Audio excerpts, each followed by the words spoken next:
Well, for more on the big takeaways and what to expect next now that the election is over, I'll turn to two of our go-to analysts, Micah Rasmussen, director of the Rebovich Institute for New Jersey Politics, and Ashley Koenig, director for the Eagleton Center for Public Interest Polling. Micah, Ashley, good to see you both. Thanks for coming back on the show. Obviously, a long night, some races still not decided, but let's just talk about the gains made in New Jersey by Republicans. Micah, what was most surprising to you? Well, at this moment, it looks like two counties that went for Joe Biden in 2020 have flipped to Trump in 2024. And that is Somerset County and Morris County. Somerset is a little bit more of a surprise and more recently just happening now. It's 4 points, so it's not something that's going to really necessarily bounce back and forth at this point. And those are big surprises. Maybe the biggest surprise is Passaic County flipping. It was Passaic County becoming Republican and going for Trump as well. So, it's just really a wild situation that you were talking about in a blue state like New Jersey. These three counties behaving very atypically based on past election results. Yeah, let me stay with you for a minute because you said last night the Democrats are going to have a real reckoning. Are they, though? What is the talk today? Well, if they don't deal with it now, then they may deal with it after the governor's race. So it's definitely in their interest to figure out what's going on and why now in this cycle they've had the closest presidential race in New Jersey in decades, and now they also have the closest governor's race in New Jersey in decades. And so, this is a really tight cycle for them. They have had a 25-year majority in New Jersey, and they need to figure it out before they actually wind up on the losing end of these 3, 4, 5-point races. Ashley, is New Jersey shifting? This is the Republicans' closest presidential margin here anyway in almost 40 years, 35 years, 30 years. Is the state shifting? It really brings into question kind of which path of politics New Jersey Republicanism will take for the 2025 gubernatorial, given that the kind of Republicanism we typically see in the state is more moderate. So will the candidates embrace Trump? Will that be any factor come 2025? Will this once again be a bellwether for the country where maybe there is an ideological mood shift and voters swing back to the left? I think, it's all too early to tell this, but it leaves a lot of big questions for the year ahead. Well, okay, so then if we were to look at, say, District 9, the race with Nellie Poe, the state senator, we anticipated that to be called not just last night, but early in the night. It was left hanging this morning. It does appear that she's the victor, but again, another example, and Micah, your point about if you look at the specific voting blocks there within the district, of the margins just not being what we have typically seen in the past.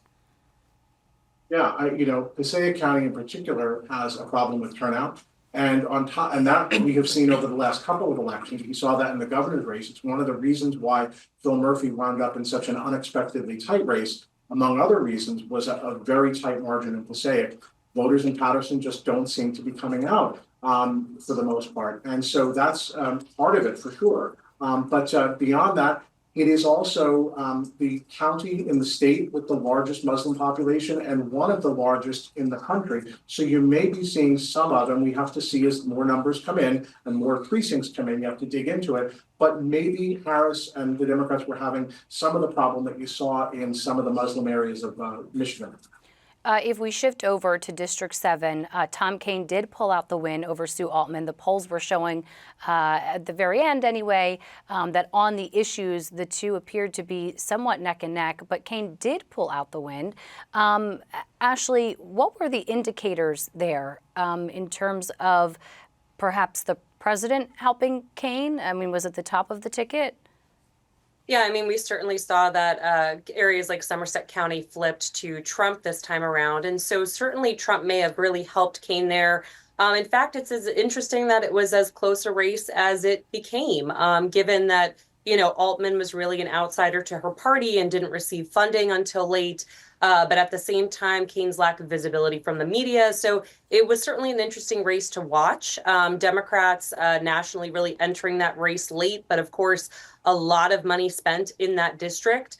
So this has national consequences, obviously, for the House.